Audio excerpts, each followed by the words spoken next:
Barack Obama used to make this a central piece of his campaign. He came to this campus back in 2012, drew like a 100,000 person crowd, and talked about how we need to rebuild the black family and put dads back. Why doesn't the Democrat Party talk about that anymore? I'm fine with having fathers. I'm not against having black dads. For sure. I'm saying, but don't we agree? Has anyone heard that mentioned on the national scale in the last 10 years?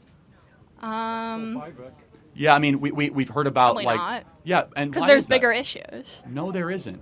See, that's the issue, is that this is what makes us different. As a conservative, I focus on, if you have family breakdown, don't worry about climate change, don't worry about systemic racism. All that stuff is like these crazy abstractions. What do you think create family problems? Systemic racism creates family problems. If you take away black people from their families, then they're going to have broken families. Okay, but that's interesting. How are you taking them away? Aren't they leaving?